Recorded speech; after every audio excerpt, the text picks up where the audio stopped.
प्रसूति महिला मृत्यु को नहीं मेडिकल भंगारुचा डाक्तर चिकित्सा अवहेला कारण मृत्यु होता अभियोग कर धारणा बसिले मृतकों संपर्क और ग्रामवासी। सूचना मुताबक भद्रक ग्रामांचल थाना अधीन बाणित्या ग्रामर बैरागी दास स्त्री रंजिता दास प्रसव जंत्रणा हेबारु तांकु गत मंगलवार भद्रक आरडी छक स्थित मातृ शिशु विभाग जिला मुख्य चिकित्सालय भर्ती करा जायतिला। मात्र बुधवार महिला एक शिशु कन्या जन्म होबार किछि समय मध्यरी महिला प्रचुर रक्तस्राव हेबारु तांकु कटक मेडिकल स्थानांतर करा जायतिला। सेठारे महिला मृत्यु घटितिला। किंतु आज मृत महिला परिवार और ग्रामवासी माने मृत महिला मृतदेह मेडिकल सामने रखिबा सह मेडिकल भितरे प्रवेश करी व्यापक भंगारुजा करिसंती। फल मेडिकल परिसर किछि समय पई रणक्षेत्र पलटिथिला। भद्रक ही डाक्तरों अवहेला जोगु प्रसूतिंकर मृत्यु होइतिला। किंतु ड्यूटी रे थिबा डाक्तर जानी सुनी कटक रेफर करिथिबा अभियोग करिसंती परिवार लोके।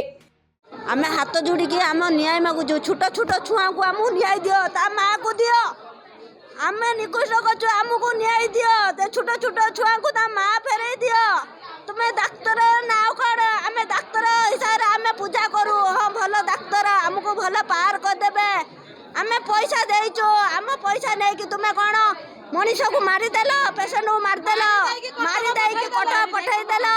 ए की डाक्तर गेलपुर डाक्तर आसने मेडिकल को आसने कटक पळै जाओ आ गेलपुर डाक्तर को आसने मां भौणी माने गेलपुर डाक्तर आसने एटे मारी दउचंदी मनीष को जानलो बोले दिन मुझे जेडी कोन मत बोले जा कोन आंटे वाला को देखला को छुआटा जन्म ही छथि ब्लड गुटा सारा मो बहु नुका गुडी दे केति की सार आ मत छाड़िले नि ते तुम आ किछि देखि पाउनी। तेबे घटनास्थल में भद्रक ग्रामांचल पुलिस टाउन पुलिस सहकारी जिलापाल सुधांशु मोहन स्वाई घटनास्थल में पहुंची उत्त्यक्त लोकों को बुझासुझा पर परिस्थिति शांत पड़ता। तेबे घटना दिन दायित्व रे थिबा डाक्तर और नर्स खोज खबर मिल पारि नहीं।